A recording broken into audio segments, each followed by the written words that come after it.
مسیح یسوع کے خوبصورت نام میں آپ سب کو سلام۔ تیسری صدی کے مشہور مسیحی تھیولوجین بشپ ترتولین نے ایک دفعہ کہا تھا، blood of the martyrs is the seed of the church, یعنی کلیسیا کی بنیادوں میں شہیدوں کا لہو شامل ہے۔ میرے عزیزو، آج میں جس شخصیت سے آپ کو انٹروڈیوس کروانے جا رہا ہوں، یہ کال اس شخصیت پر پورا اترتا ہے۔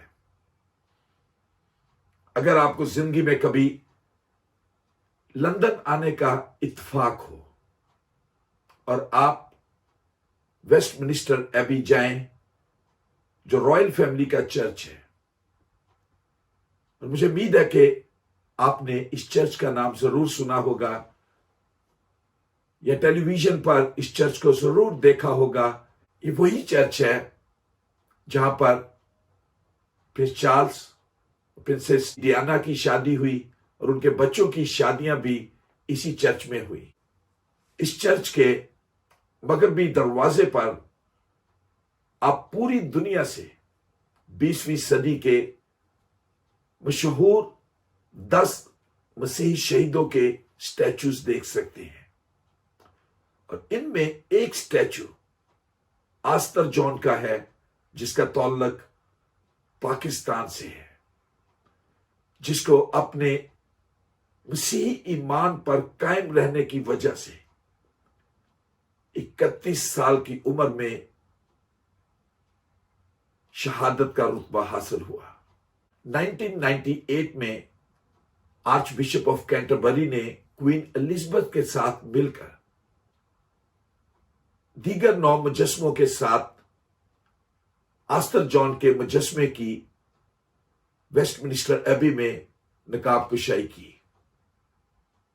آستر جان کی پیدائش 1929 کو ایک غیر مسیحی خاندان میں ہوئی۔ 17 سال کی عمر میں عیسائی نبی کا صحیفہ، اس کا 53واں باب پڑھنے کے وسیلے آستر جان نے مسیح خداوند کو اپنا شخصی نجات دہندہ قبول کیا اور خاموشی کے ساتھ اپنے خاندان میں رہتے ہوئے اپنے مسیحی ایمان کو قائم رکھا۔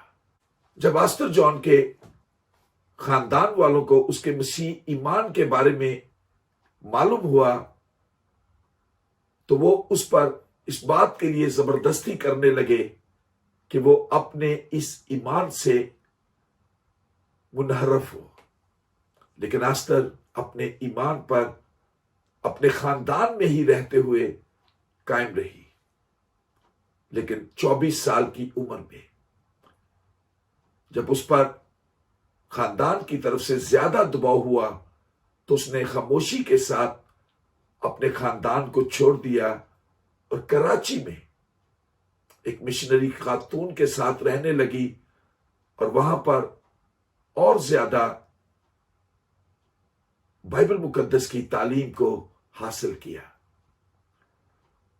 اس کے تھوڑے عرصہ بعد آستر جان پنجاب کے شہر ساہیوال میں منتقل ہوئی اور اپنی گواہی اور اپنے مسیح ایمان کے وسیلے ارد گرد کے علاقوں میں منادی شروع کی۔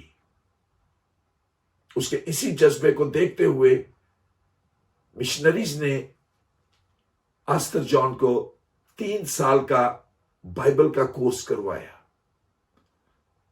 اس کورس کی تکمیل کے بعد آستر جان نے چیچا وطنی کو اپنا مستقل ٹھکانہ بنایا اور اپنی سائیکل پر دور و نزدیک کے دیہاتوں میں، ولیجز میں جا کر منادی کا کام شروع کیا اور بہتوں کو مسیح تک لانے کا وسیلہ ٹھہری۔ 2 فروری 1960 کو آستر جان اپنے گھر کے ایک کمرہ میں مردہ پائی گئی۔ اس کو بڑی بے دردی کے ساتھ قتل کیا گیا۔ بعد ازاں اس کی لاش کو ساہیوال لا کر مسیحی قبرستان میں سپرد خاک کر دیا گیا۔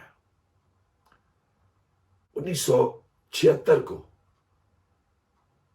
مجھے اپنے سنڈے اسکول کے ساتھ اسی جگہ پر جہاں آستر نے اپنی زندگی کے آخری دن گزارے، وہاں پر ایک کیمپ میں جانے کا اتفاق ہوا، اور 2 دن رہنے کے بعد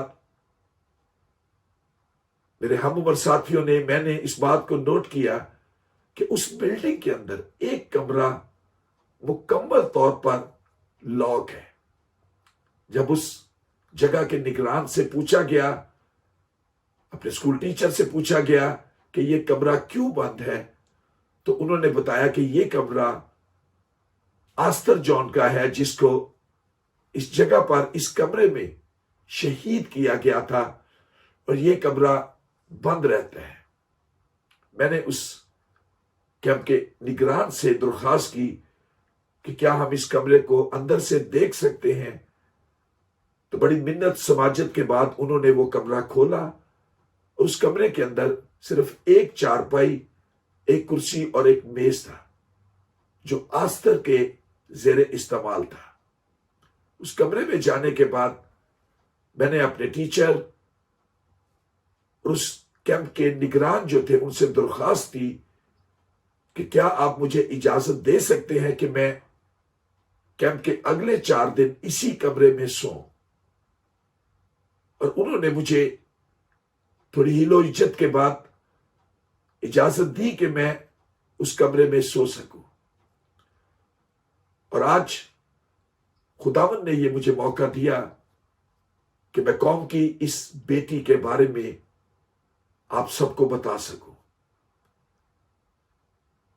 آستر جان کی یہ قربانی ہمارا دھیان کلام کی اس آیت کی طرف لگاتی ہے کہ جان دینے تک بھی وفادار رہ تو میں تجھے زندگی کا تاج دوں گا، اور وہ تاج یہی ہے، ہم اس کو یاد کر رہے ہیں۔ پاکستان کی مختلف کلیسیائیں آستر جان کی یاد میں چرچز تعمیر کر رہی ہیں، اور اس کو مقدسین کی صف میں شامل کر لیا گیا ہے۔ میری دعا ہے کہ خداوند ہمیں بھی آستر جان جیسا ایمان اور گواہی عطا فرمائے۔ خداوند آپ سب کو برکت۔